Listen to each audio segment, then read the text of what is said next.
secara stratigrafis atau kajian dari sisi perlapisannya, aliran lava basal di Merbah ini ditindih oleh perlapisan batu pasir tuf dan batu lapilipumis yang tersingkap di sebelah timur aliran Kali Opak. Nanti akan saya tunjukkan apa yang disebut sebagai batu lapilipumis dan batu pasir tuf itu yang ada di sebelah timur. Ada beberapa yang tersingkap di permukaan yang menjadi bagian dari formasi semilir.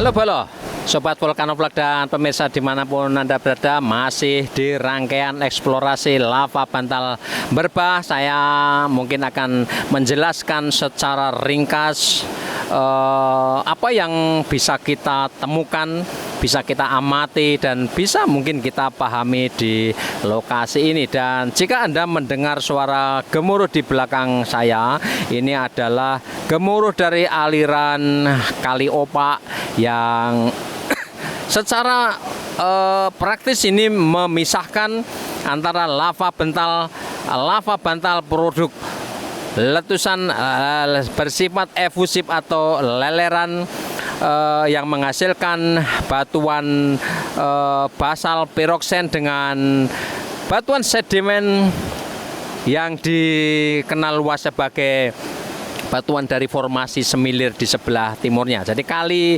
Opak yang berhulu di Gunung Merapi ini, di lokasi ini memisahkan antara dua batuan ini, dan penelitian yang sudah dilakukan pada masa terdahulu menunjukkan bahwa lava bantal Merbah ini posisinya ditindih oleh batuan endapan dari formasi semilir di sisi timurnya.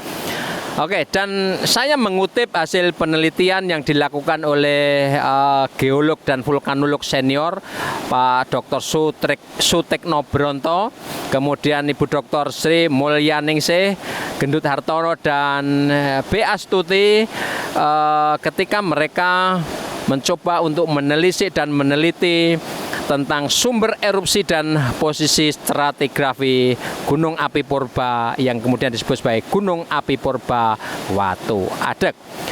Secara ringkas dari abstrak atau intisari dari penelitian mereka menemukan bahwa aliran lava basal piroksen yang 50% lebih terdiri dari senyawa SiO2 atau silika oksida berstruktur bantal tersingkap di Kali Opak di sebelah baratnya Dusun Watu Adek, Sleman, Yogyakarta.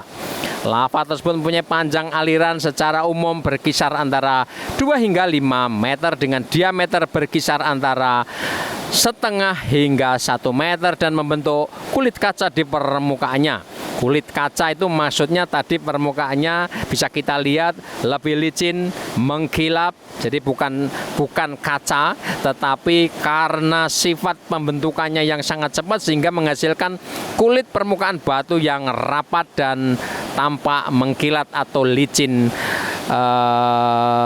begitu ya. Dan arah aliran dari lava bantal ini secara pengukuran arahnya berubah secara bertahap dari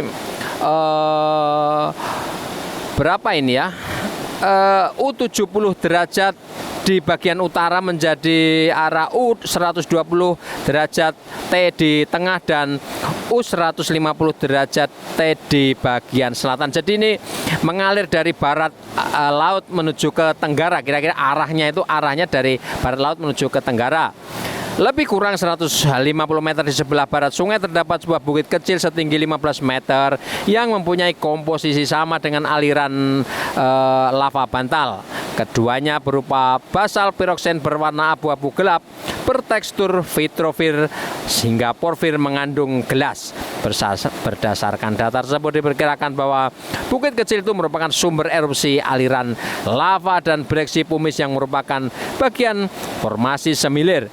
Di dekat kontak batuan klastika gunung api tersebut mengandung fragmen basal piroksen yang berkomposisi sama dengan aliran lava bantal. Hal ini bersama dengan analisa data petrologi, vulkanologi dan umur radiometri menunjukkan bahwa aliran lava bantal Watu Wadek secara tidak selaras ditindih oleh formasi semilir di bagian timurnya. Oke, jadi ringkasan dari hasil penelitian Dr. Sutekno Bronto dan kawan-kawan adalah seperti itu. Berikutnya kita peroleh penjelasan berdasarkan hasil penelitian secara stratigrafis atau kajian dari sisi perlapisannya.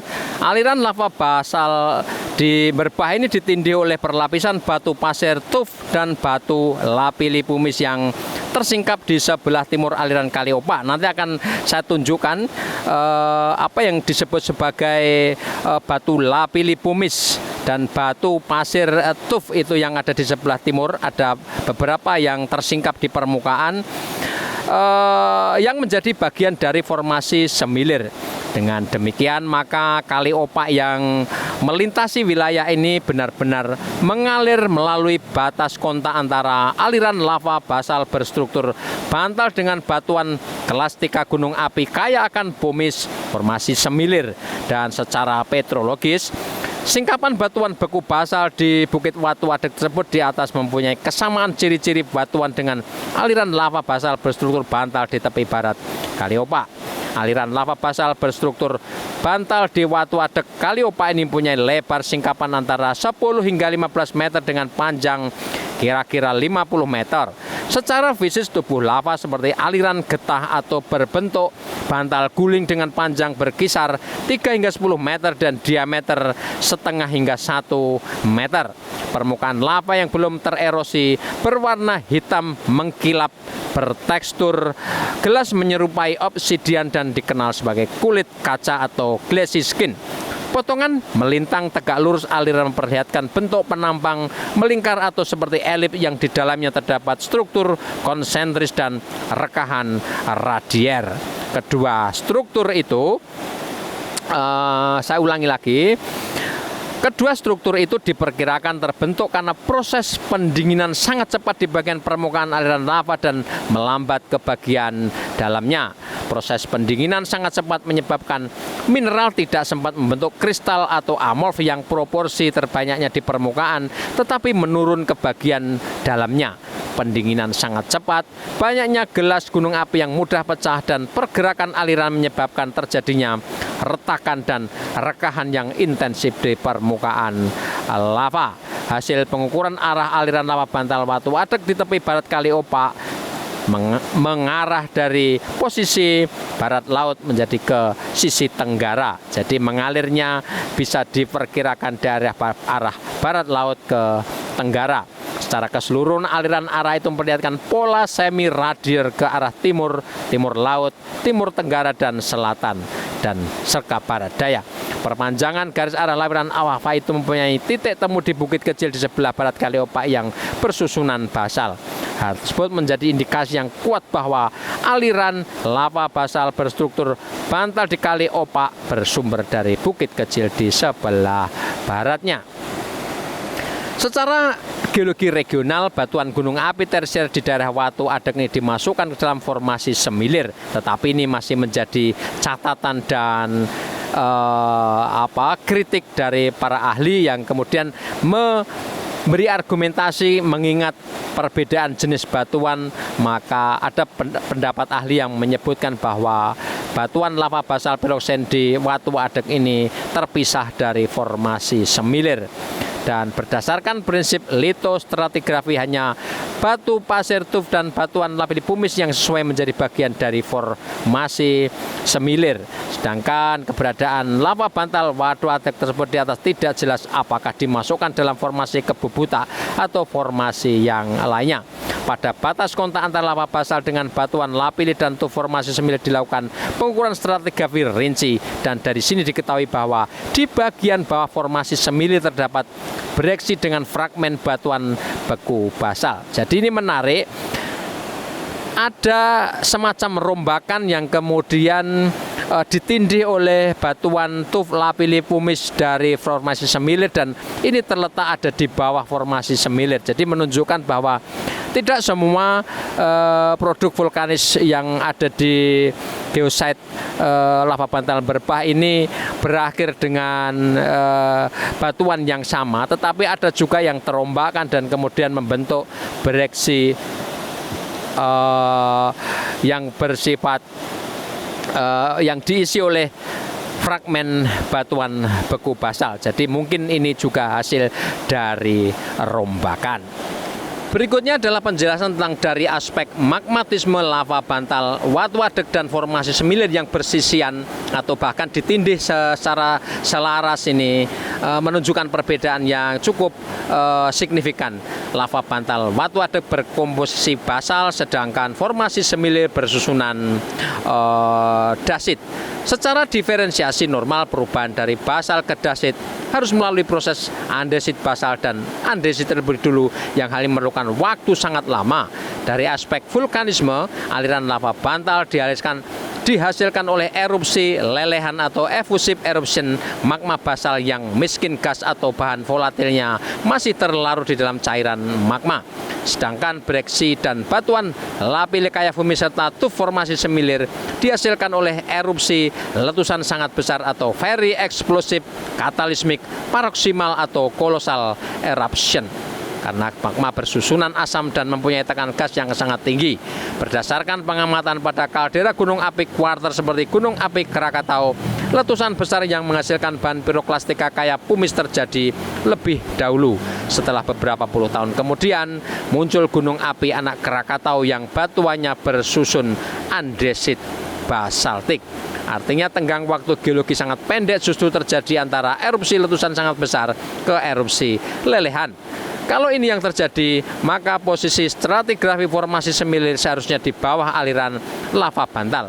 Berhubung lava bantal di bawah formasi semilir, jika keduanya berasal dari satu kawasan gunung api, maka dari erupsi lelehan yang menghasilkan lava bantal ke erupsi letusan sangat besar yang menghasilkan bereaksi tuf kaya pumice membutuhkan akumulasi energi dan tekanan gas sangat tinggi, sehingga memerlukan waktu sangat panjang. Berhubung ciri litologi berbeda dan waktu pembentukan terpaut sangat jauh, bahkan di antara keduanya dibatasi oleh bidang ketidakselarasan, maka lava bantal watu-wadek sebaiknya tidak dimasukkan ke dalam formasi semilir.